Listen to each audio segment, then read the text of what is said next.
Ashama Melbourne, akkam jirtanii nugusa keessan kan waggameeq afyaadaa turtanii haccee wajji jira haccee baganagaan dhuftee baganagaan as geettee baadiyyaa keenya gana baga argiteen siin jedha mee dhufa kan kee hafuura kan kee xiqqoo nu baasii asuman jira jedhime immoo maalan jira nu jettamas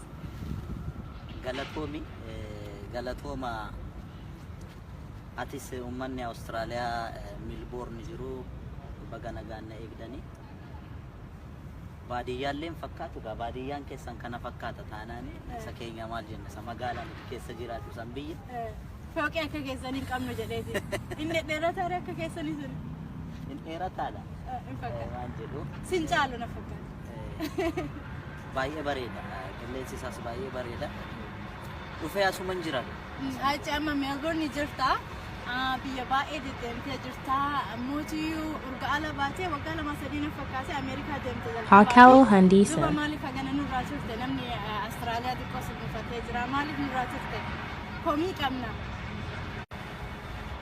biyyarraa baatee gaafa biyya alaatti deemtu shaggarirraa kaatee akka baalee deemtutti hin salphatu piroosesa sa'aatii sin beektee yaada dhugaa haasa'uudhaaf waggoota 3-4 darban dura biyya kanarraa namoonni garaagaraa na yaalaa turanii koominiitii Oromoo dabalatee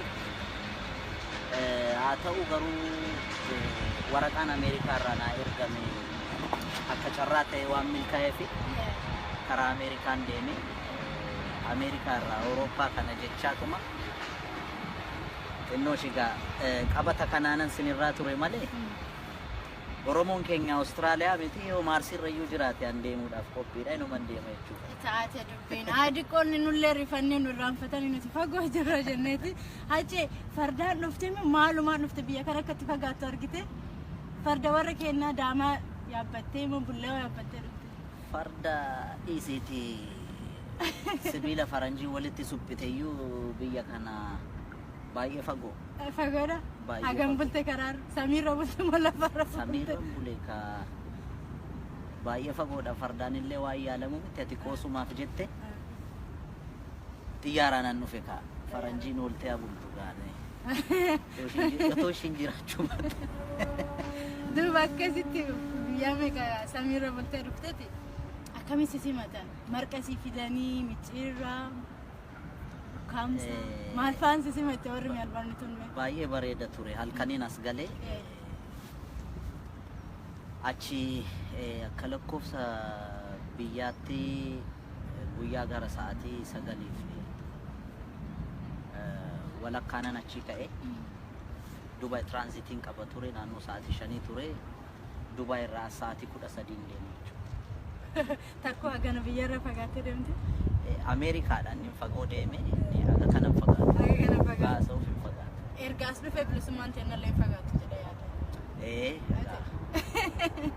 inni eessatti oolu yoo nuti jabaanne noolu inni achi biyyarraa dhuftee moo Ameerikaarraa dhufte amma lammii Ameerikaa siin jennu moo lammii Oromiyaa siin jennu bin akkamii lakki lammummaan jijjiirre biyyumaan biyyarraa dhufte Ameerikaan ture Ameerikaa waggaa tokkoof ji'a 3 ture biyyatti galee ji'a 8 na guute egaa hojiifan baa akkuma hojii koo fixee biyyatti galata biyya ofii maal tagadhiisa jennee maal tagadhiisa yoo hafne silaa akkas jettee turte akkamitti haftee nuun jechuun keessaniin oolu waan ta'eef gaaffiin akkasii kun akkan kaaneef dafnee biyyatti galle sunis dubbiidha biyyarraa erga dhufteera akka namni baay'een maaliin jiraa irratti nama hanga ammaa bo'utu jira viidiyoo sanii argu maaliif bo'anii si jaalatanii osoo hin taane galaaneetu iyyuu nama bochise yoo isin citaafa darbitu argite haxaawii akkas citaa darbite san namni biyya yaadatee Finfinnee yaadatee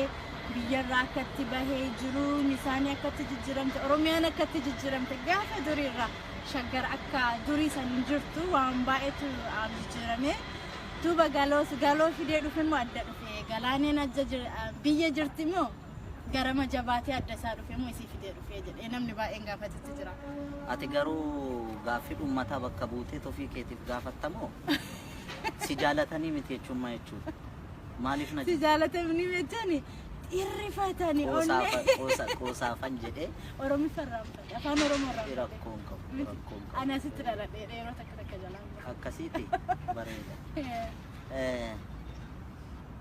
Egaa kan isaan boochise tarii seenaa wallee sana keessatti ibsame sana natti fakkaata dhumati jettee dhugaadha.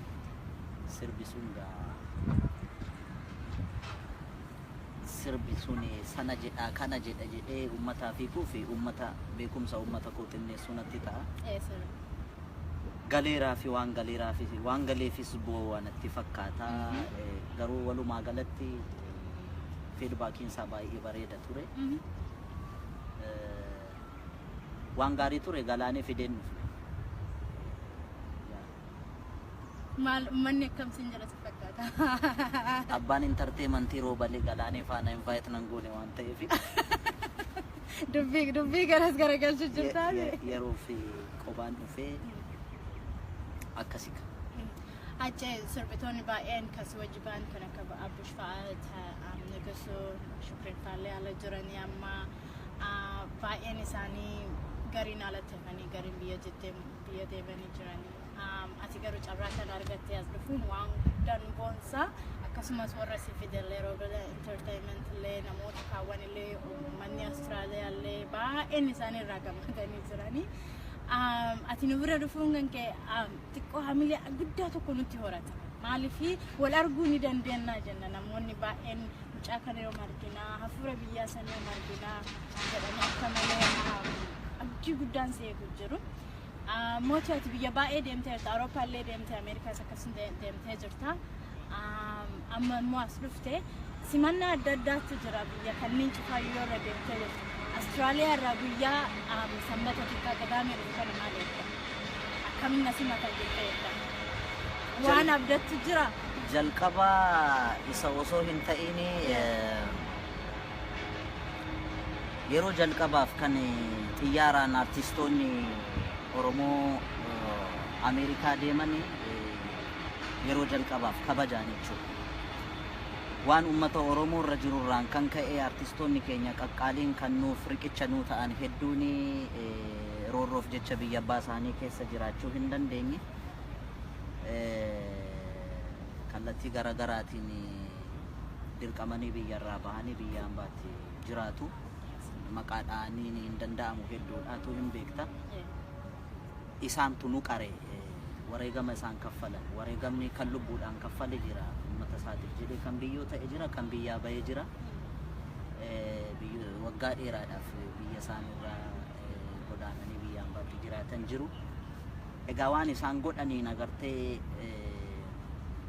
uummanni keenyas cimaatuma falmachaatuma nutis duuba kakkaane abbaa entertainmentii shawaa bantee ittaanaatu Ameerikaatti gaa yeroo jalqabaaf ana Abbushii fi Jaamboo fi Nugusuu Ameerikaatti nu affeere baane